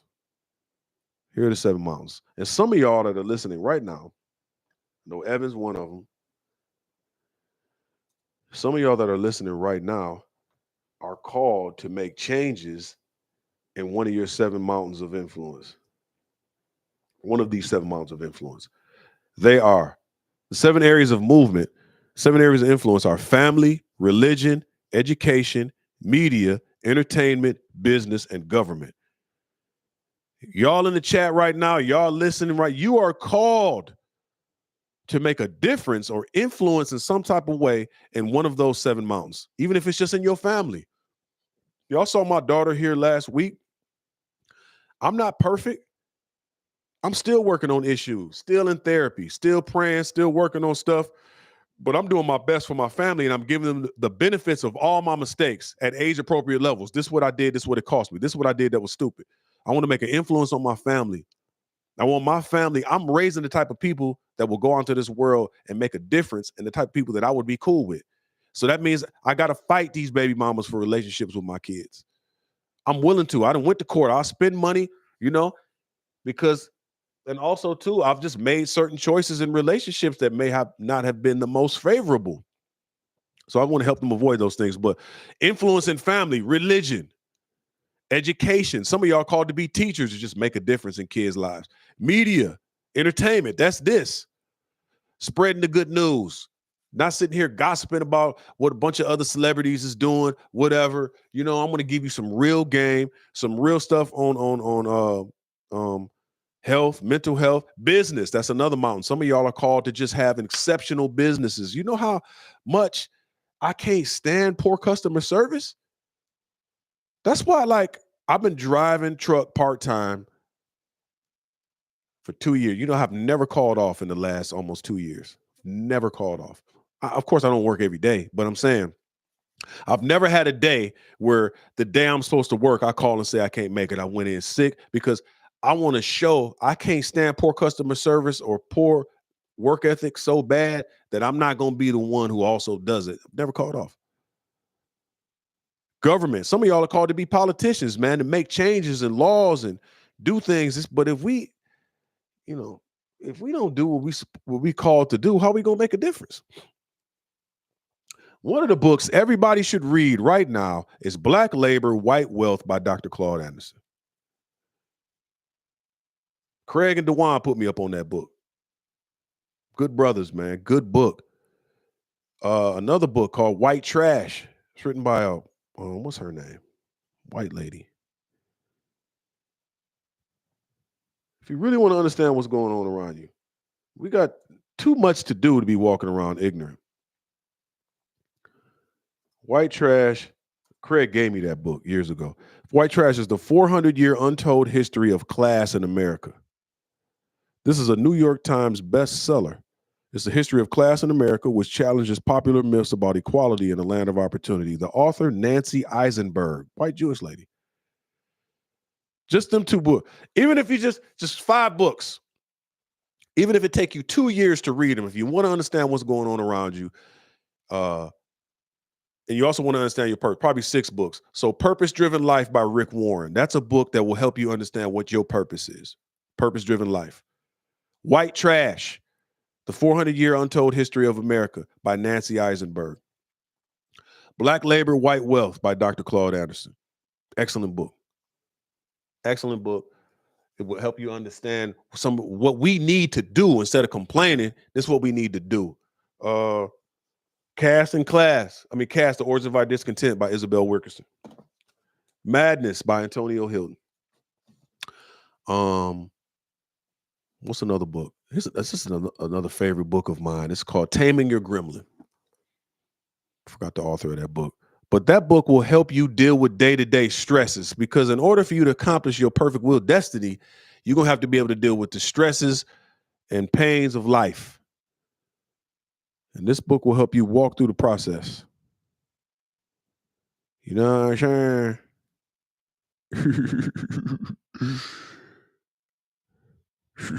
Say them again and put them in the comments. All right. I got you. I'll put them in the comments for you. Also, too, if you want to show love, check out the shirt, Crazy But Capable. Get on my website, ilovecharlienewhart.com. Let me give you my website first. I got some live shows coming up end of this month. Not end of this month, end of this year. I'm grateful. Black Labor, White Wealth. Yeah, if you can't, I'll put something in the chat too. White Trash by Nancy Eisenberg. Again, it's not a book bashing white people. It's written by a white woman, and it talks about the 400-year untold history of class in America. A lot of what you think you're dealing with racism and all white people hate me. No, you're just dealing with class and caste. Nancy Eisenberg. I want my people to be informed. So game was given to me. I'm giving it to y'all. Black Labor, White Wealth by Dr. Claude Anderson. Now, these are books I wish celebrities and people with platforms would know. Like, imagine if The Rock knew about all these books, which I think he's on that program. Prometheus Rise. I haven't read that. I read a book too called, damn, what was the name of that? That was the first book I read. Man, Dr. Claude Anderson is the truth. His interviews, if you just sit back, you know what what was the Faith Church in California? Pastor Fred Price actually brought Dr. Claude Anderson to his church to speak to all of the people in there. You got to watch that. That's lit. Rest in peace, Fred Price. Black Labor, Powernomics. Yes, man. Dr. Claude is the truth. Purpose-Driven Life by Pastor Rick Warren. Man, I've read that book twice. I recommend that to everybody that I'm close to, because if you don't know your purpose, the stuff that we talking about really means nothing, because you're called to one or several of those 7 mountains of influence. But if you don't know your purpose, you just out here talking and telling people you doing stuff, but you ain't really doing nothing. Purpose-Driven Life by Rick Warren. Purpose-Driven Life, Rick Warren. I'm just going to put it in the chat. Cast by Isabel Wilkerson. See, once we get the information, man, we about to be dangerous. If you get the information, you have your purpose, you know how to handle the stress. That's another book, Taming Your Gremlin. Knowing how to handle the stress, because while you on this path of purpose, now the devil gonna be attacking you every which way.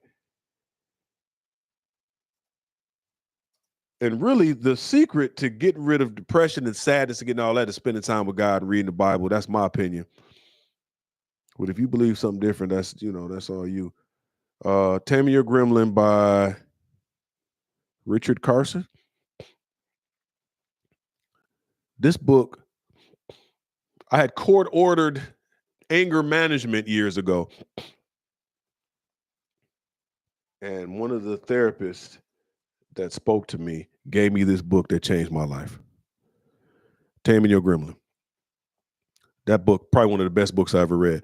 There's a breathing exercise and a confession that you say. I don't want to say it now, but if this book, fire. Madness by Antonio Hilton.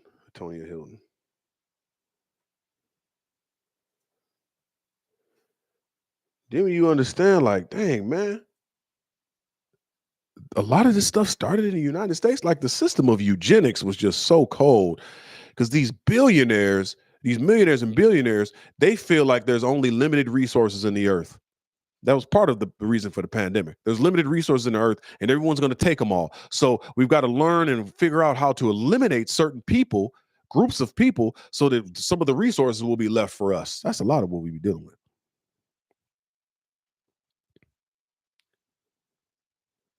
Looking them up at work and working. 100 Rob from Flint.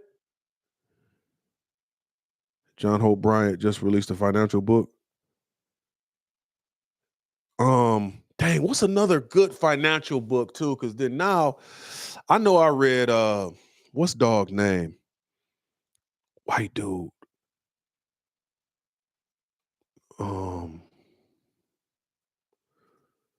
Money Makeover.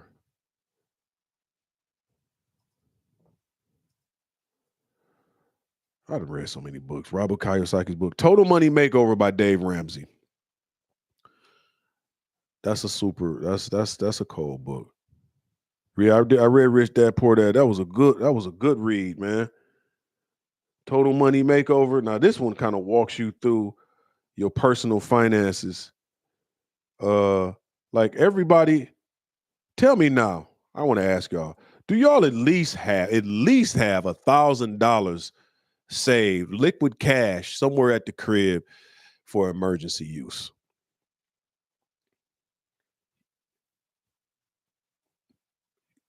Good.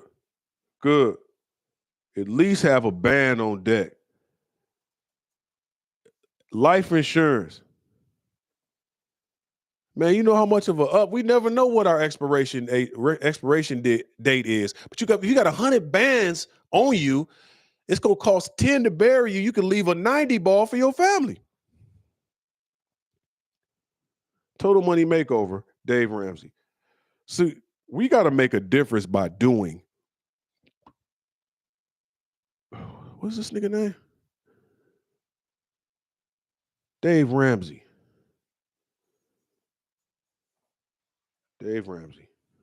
Total Money Makeover. You said the air fryer, The Conspiracy of Credit, Corey P. Smith. Good books. Y'all can type something in the chat. You know what I'm saying?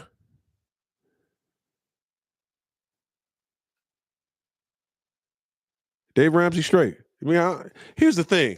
Out of all these authors, all these books, I don't agree with every single thing in the book. I don't ascribe to every single thing these authors say. I look at reading and gathering information like going to the grocery store. You go to the grocery store with a list. You know what you want. You take the stuff off the shelf you want. You put it in your basket. You leave everything else on the shelf. That's how I look at this information. Take what you need, pitch the rest. But if we are really going to go after these 7 mountains of influence that we got to go and do, because obviously all of us, I know y'all got stories. I had cancer when I was 15. I got shot when I was 23. Praise God, God protected me. I'm here. I got a ton of other things. I've had women who tried to ruin me You know what I'm saying? Sometimes a woman to take you through where you want to unalive yourself. But I've had all type of these issues, but I'm still here. I'm still happy. I got joy. I love what I'm doing. I love spending time with my kids. I'm having a good time. But we're all here because we went through something. We still here for a reason. Why not just go after it? Go after your 7 mountains. Some of us may never meet. I may never meet some of y'all, but you have a mountain that you're supposed to conquer, even if it's just in your family. Maybe you're the only one in your family who still got your side teeth. Hold on to them side teeth, man. You know what I'm saying? You're the only one in your family who wash their hands after you take a pee. When I go to somebody's house and I use their bathroom and there ain't no soap next to the sink or nothing to dry my hands off with, I'm like, oh, this person's nasty. They don't wash their hands, man. The Art of Respect by Jay Prince. Ooh, I need to check on that, dog. I Am Dirtbag. I got a couple books. You can get on my website. Check out Torio Money for Spiritual Scene. Damn, that's lit. If you got books you recommend, man, I love reading, man. I like reading autobiographies. My dad taught me years ago. He said, you know, you getting ready to go into an industry I don't know nothing about. He said, so what I encourage you to do is read autobiographies. That's like sitting down with that person that's doing what you do. And you'll be able to get the information in the game that you need. We're here for a reason, man. Your inspiration is fitness and nature. Oh, that's lit. I also read a book too. It's called The Art of Thinking. Craig gave me this book. Great book. It shows how everybody's a different type of thinker. Synthesis thinker. What kind of thinker am I? To understand the way you think and process information, it will help you. The art of thinking. What are the different? The Art of Thinking. It's by Alan Harrison. He talks about there's 5 different types of thinking. This book was lit. What are the 5 types of thinkers? Pragmatic thinkers. That's what I am. Sometimes I have to have all the details in front. Give me a few bullet points. Give me the goal. Let's go get it. 5 thinkers. What are they?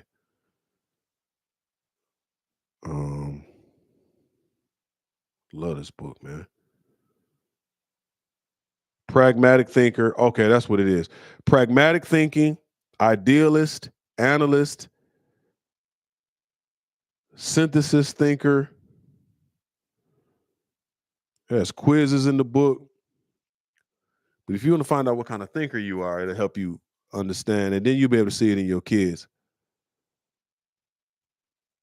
5 Love Languages was a good book. So stop with this narrative that Caitlin Clark and Taylor Swift are the only women who are breaking boundaries. Okay. Just because, or anybody in the entertainment eye for that matter. You ever seen LeBron James try to explain? He had a Malcolm X book in his hand one time. Yeah, man, just some great points in here. What did you learn out of that, man? Or is it just for show? We got to stop this celebrities and athletes and entertainers listening to everything that they say and hoping that they can be the voice of reason for us, man. Joe Biden asked Cardi B to speak for him, man.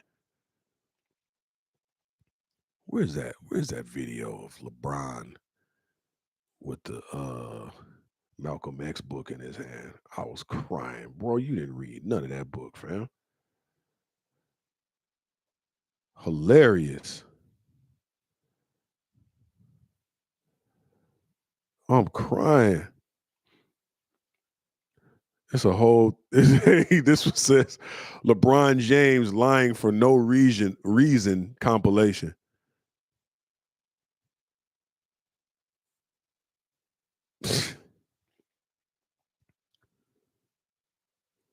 I don't know. I think he wants to be It's just not a lot of Muhammad Ali's and Jim Browns no more, man. Because people would rather have the praise of men than the approval of God. I'd rather have the approval of God than the appraisal of man any day. But in order for us to actually say something worthwhile on a platform, and whatever that platform could be, the platform could be a family reunion with all your aunts and uncles and grandparents and everybody around, and you get 3 minutes to just say something worthwhile. That could be your platform. Your platform could be at your kitchen table with your family. But if you own your platform, whatever it may be, let it be something meaningful, man. And in order to be able to say something meaningful on the platform, you need to get the information. Audio book, read, watch a doggone documentary, something, man. Especially if you got kids. I'll be teaching my kids on a regular basis, giving them game, and I'm watching them stuff. I watch Root Cause about root canals. I watched another one, Food Inc., about the food we eat. We can't just take all this stuff at face value and just do whatever we want if we want a long, healthy life.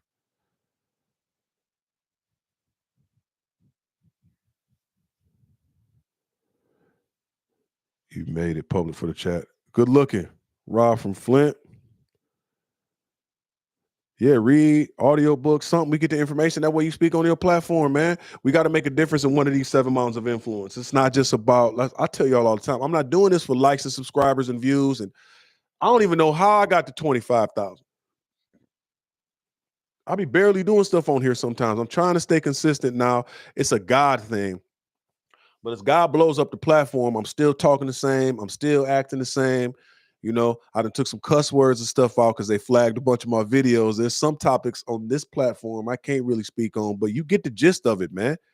I can't be bought. I'm pretty sure y'all can't either. There's a mountain of influence that you're called to. Go after that. Some of us may never meet. You take this information, you ain't gonna like all of it. Some people can't handle the roast. You know, if you're missing some side teeth, go get some implants. You know what I'm saying?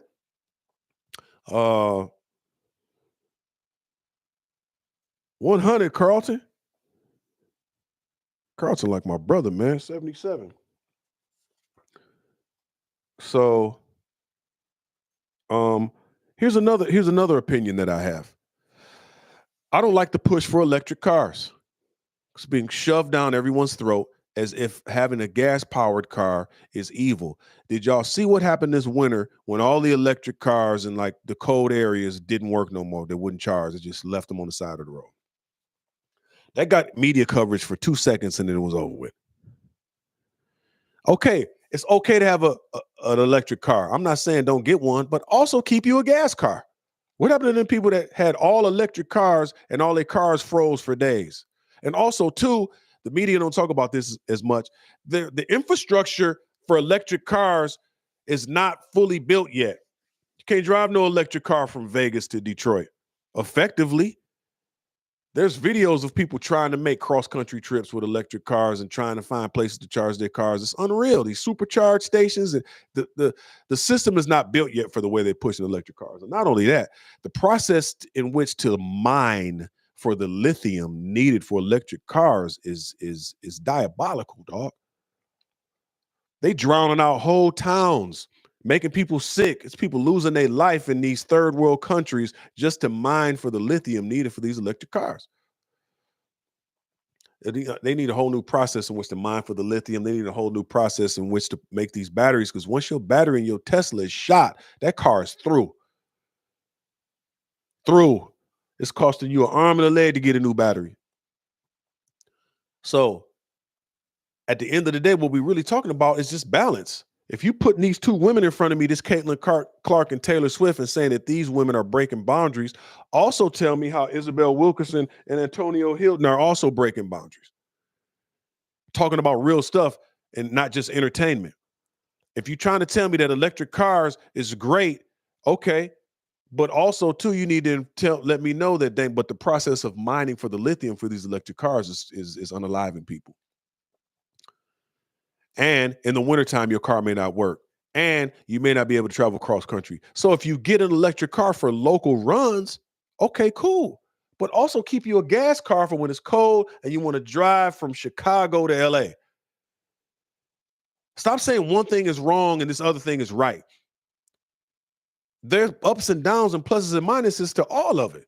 But then we get so caught up in creating this realm of division that we don't look at balance. We can be balanced. Don't be so on mental health, but not taking care of your body. Don't be so on got to be in church every single Sunday and I'm telling everybody that they wrong. You know what I'm saying? And then in the meantime, I'm doing things behind closed doors that I ain't telling nobody about. You ain't got to be church at every single Sunday to be saved. You could be there 2 Sundays a month, 3 Sundays, whatever. You do got to assemble yourself. But going to church every single day that the doors is open is not going to save you. It's not going to change it. That's like, just because somebody's in church don't mean you're a Christian. That's like saying just because you're in the garage, you're a car. No.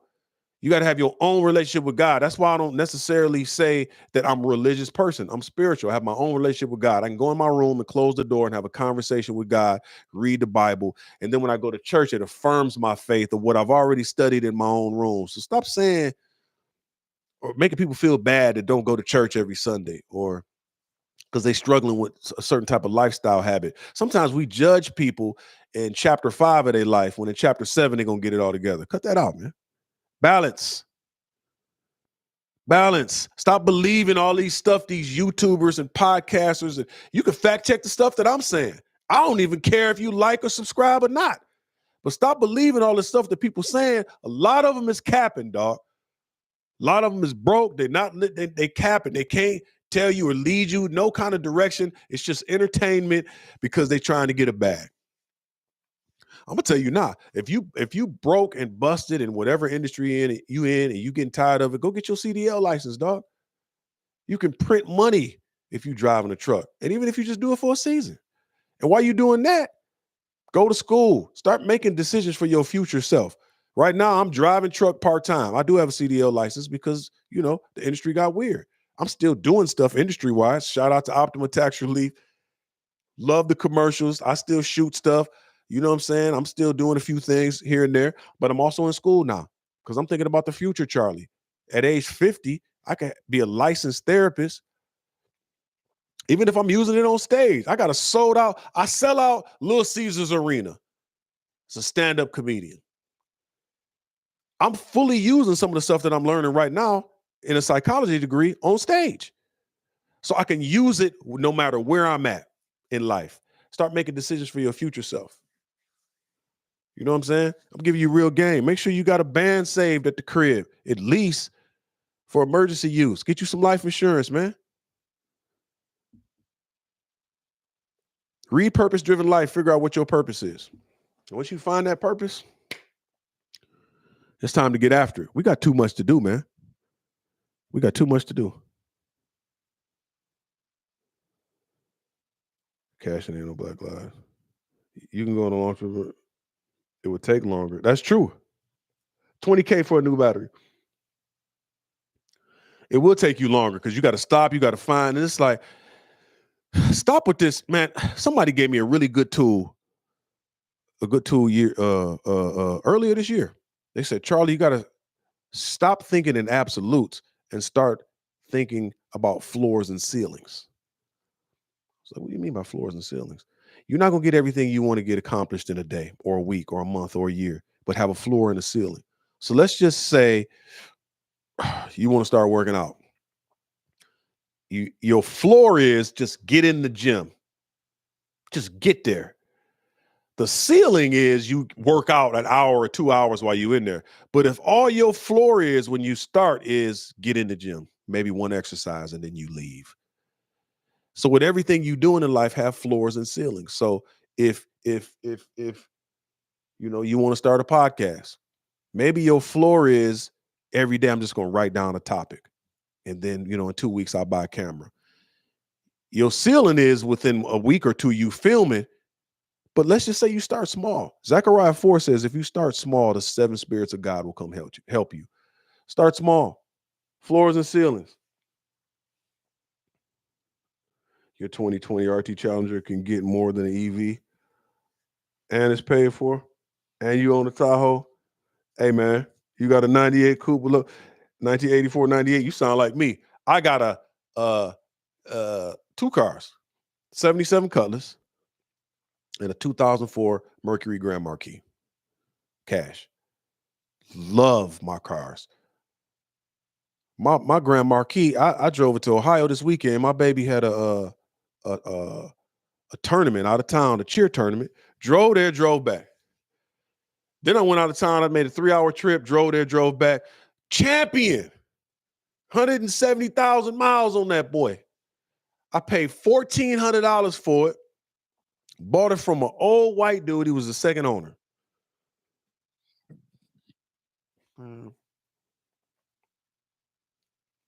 Seven Spirits of God, 7 Moms of Inspiration. Oh, good point, Mo. 100%. So floors and ceilings. That's what somebody shared with me, man. Have floors and ceilings, man. It'd be about balance. You know what I'm saying? You got an electric car, you got a gas car. These two women, Caitlin Clark and Taylor Swift, are breaking boundaries. So are some other women. You know? That's all I had, man. 1990 Cougar, I'm crying. Hit the website. Check out the shirt. Crazy but capable. I got 2 books. One book, they kind of played me on the publishing. It's on Amazon. I don't even really talk about it. The reason I know about signing bold contracts is I signed one 10 plus years ago, had a book published. Now the book is selling. I ain't making a dime off of it. They played me. Oh man, I want a Marauder too. I was looking. I bought some Flowmasters the other day. I'm thinking about putting them on my Grand Marquis. It's just that I went. They told me it's $500 to put duals on cars now. It's stupid. Like what? 500? I got to find somebody in the hood.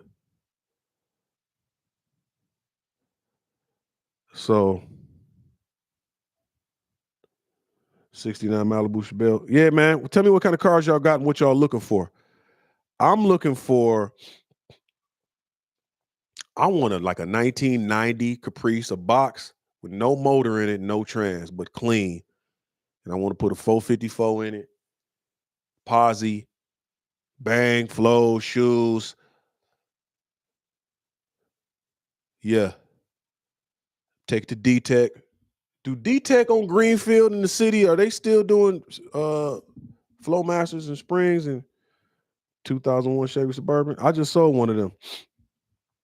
I bought a 2005 Suburban in Cali. It had a leaking gas tank when you filled it up at the top. I bought it for $1,700. Leather, moonroof. It had about 180,000 miles on it. All I did when I bought it, I put brakes on it. And I just didn't fill up the tank all the way. Drove it all the way to Michigan and sold it for $3,500. Long time ago. Long time ago. Yeah, I like to take cars back and forth, but man, I love that truck, man. I wish I wouldn't have sold it. I was looking for an Astro van though, for real. The towing capacity on them. I love flipping cars. I've been flipping cars. My granddad gave me a car at 15. I sold it at 16 and bought another one and flipped that and sold that. But I'm looking for a Caprice, a photo box Caprice. I like them 2-door Tahoes. Them black ones was cold. Like a 96 on some 26s. Woo. I want that. I want a G-Wagon. I'm talking about paying cash for cars. I'm never getting another car. The last note I had was 2005. I want to get a what else? I want a 72 Caprice, 2-door, drop. I want to, and I'm talking about with the concert in the trunk, 415, shoes, motor. It's the only way I know how to dance. What else? What else is cold? A Monty SS, like an 85, 86 Monty SS with T-tops. Them cold. Oh yeah, that's real. 89. Hey, I had a 95 G30 van, AZ's finest, on shoes, bang, flows. I missed that van. It was burgundy with the plush inside. Man, I used to perform in the back of that boy too on that bed. I heard an old dude say, "What you mean? You know, I got a hotel on wheels out there, man." Stank and Lankin with the suit. Oh yeah, man, with them open doors, that boy cold. So I was selling cars at a car lot in Walled Lake, Michigan, a new lot, and they was terrible at selling the used cars. I was trying to give them advice. They was like, "We're not listening to you. You don't sell enough units." I was like, "All right." So there was an abandoned liquor store next door. So I bought some cars off Craigslist, and I had like 2 cars at the abandoned liquor store next door while I was working at the dealership. And I had my, so I would leave. Anybody called me, say they was interested in the car, I'd walk out of the dealership and sell cars from this abandoned liquor store next door, killing them. Like, if y'all not gonna listen to what I'm saying while I'm at work, I'm gonna be selling my own product. Man, getting money. Of course, somebody told on me and I got fired. But 89 box police Chevy, yeah, them boy cold. Hey man, that's it. I had a good time. Remember, look in the chat, look at them books. Let's get the information. Let's change the game. Let's pray on the way out. God, we love you. Thank you for this day. Please forgive us of our sins. Help us to be more like you. Bless everybody in the chat. Bless everybody that watch. Bless all my friends and family. Help us to be more like you. I pray that people get saved, lives are being changed, Lord God. And I just praise you, Lord God, that we're accomplishing the perfect will destiny you have for us. And just help us to be the examples in our family, Lord. Touch our family. Bless them. We rebuke you, Satan, right now. Resist you and command you to flee. In Jesus' name, amen. All right, fam. It was good. I love y'all because I love myself. And everybody roasting in the chat. I love it. Thursday, we're going to have a super roast session. So bring all your roast and be ready. I'm going to have a special guest with me Thursday. We're going to go in on the roast. So be ready Thursday, man. And I'm going to do it kind of early. So be ready. I'm going to holler at y'all.